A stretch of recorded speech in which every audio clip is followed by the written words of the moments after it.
I mean, it's just like Rhea is so athletic. She's Rhea looks like she could like she could go against probably 50% of the male roster. 100%. I wrote a You note. I said know, she can work the men's division. And so, all right. So, but they book a match like this, right? This is what's going out there.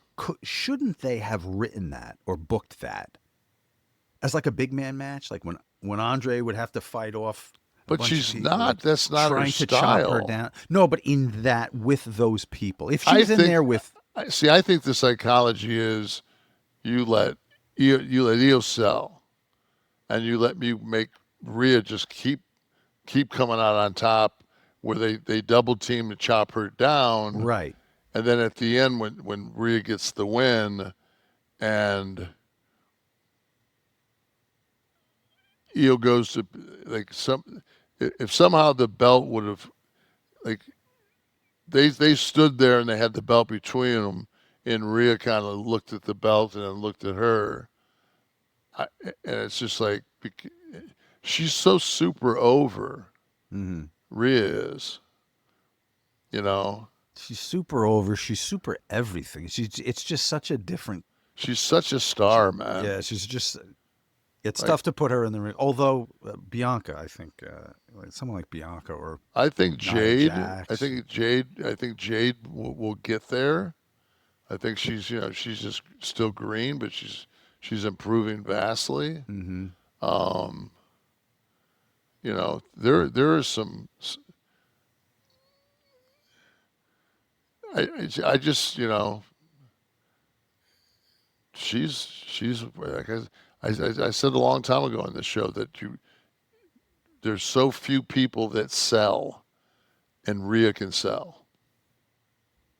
Like Mm. Rhea knows how to sell. Yeah. So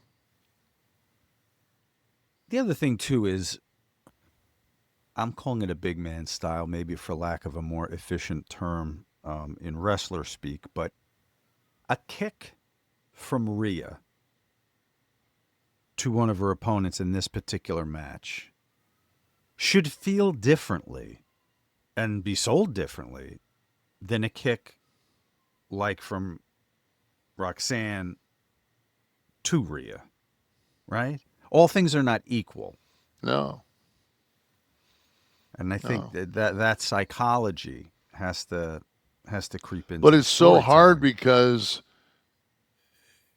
if you if you give the people what they want, which is Rhea's the champion, then now she's almost in a Roman spot. She's gonna have the thing for 4 fucking years. Mm, You know, like it's right. just it's that kind of situation where you've got to, in order to elevate, like you can use her to elevate, and she does, but it's and maybe I'm just a mark for her. Maybe I'm Mm. a mark for her and for her work, her look. It's just, It's all right.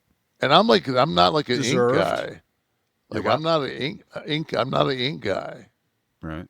I don't. I'm kind of that's not my gig. But like she pulls everything off.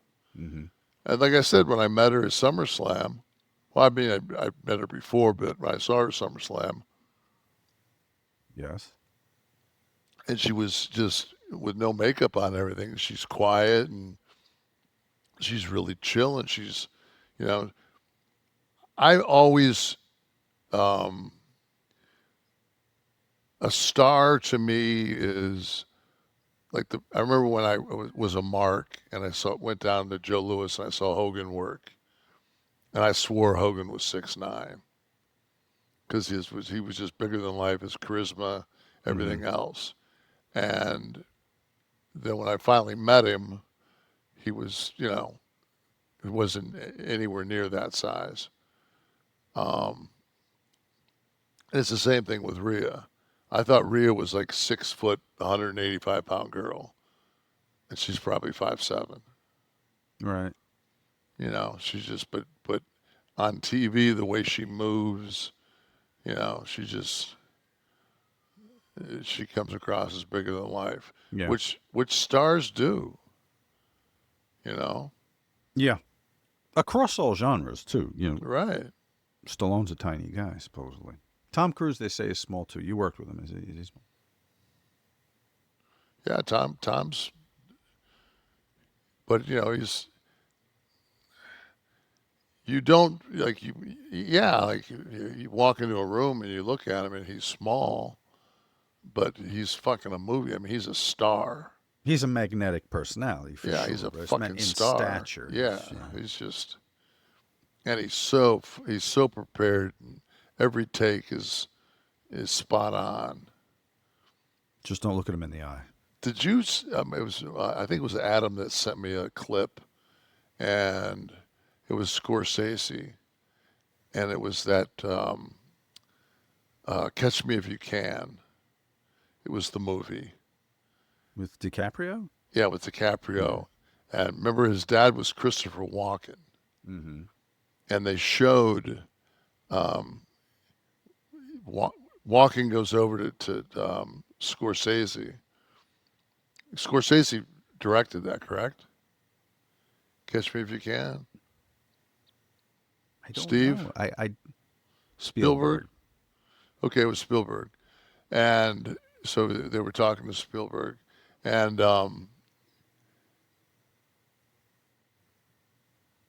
he says to him, "I'm going to give you I'm going to give you three different takes, completely different."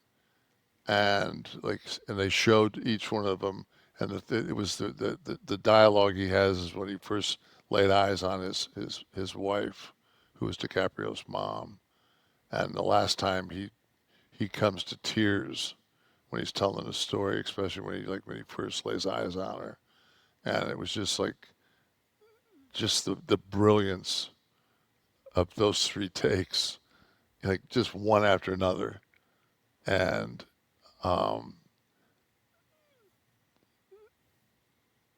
it's just you either have that or you don't. Mm-hmm. That's to me that's so innate. Like Walken's another cat with a very. He's got an intensity, that oh yeah, transfers to the lens. You can't put it into words why the camera loves some people. It's it's a cruelty, but it's a reality that for some reason it loves people more than others. People translate just better. Funny story about Walken. Somebody I knew was in a scene with him, and I was working a scene that he was in, and it was in a hospital, and so the person's in the bed, and Walken's talking to them. I don't remember the film, but I guess Chris started working on an apple from catering early in the day, and they were in this one location all day in the hospital, and 7 8 hours later, they're doing the scene, and the turnaround, it's over. Walken's point of view, so it's the person in the bed now. And during the scene, he pulls out the now brown, nearly rancid, half-eaten apple that he shoved in his pocket from just get another apple, and begins to eat it during the take. It was noteworthy.